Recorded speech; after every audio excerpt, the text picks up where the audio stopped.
BFM Business, BFM Crypto, la chronique. Antoine, tendance nettement baissière sur les cryptos, notamment sur l'Ether.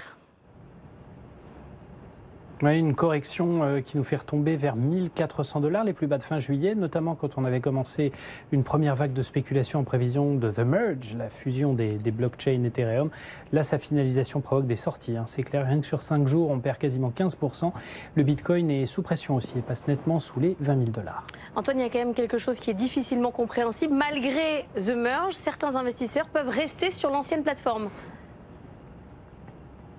Oui, comme pour d'autres cryptos à qui ça arrive de changer de blockchain ou de méthode de travail, eh bien cette opération a créé ce qu'on appelle une hard fork, une fourchette, qui permet en fait à des utilisateurs d'utiliser l'ancien protocole pour continuer leur activité. C'était déjà arrivé dans le monde des stablecoins avec l'écosystème Terra. En fait, l'ancienne méthode de proof of work, de preuve de travail plus gourmande en énergie et plus basée sur le minage, va pouvoir perdurer. Pourquoi? Déjà parce qu'énormément d'intervenants de marché ont investi dans de coûteux systèmes de minage, des serveurs, des cartes graphiques, etc.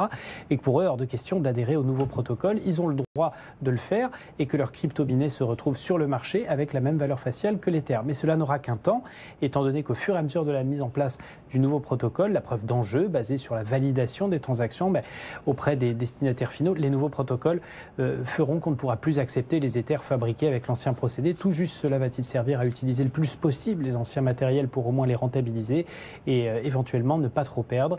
Ça risque aussi de créer des arbitrages techniques pour ceux qui échangeront des Ethers anciennes méthodes et des Ethers nouvelles méthodes. Merci Antoine.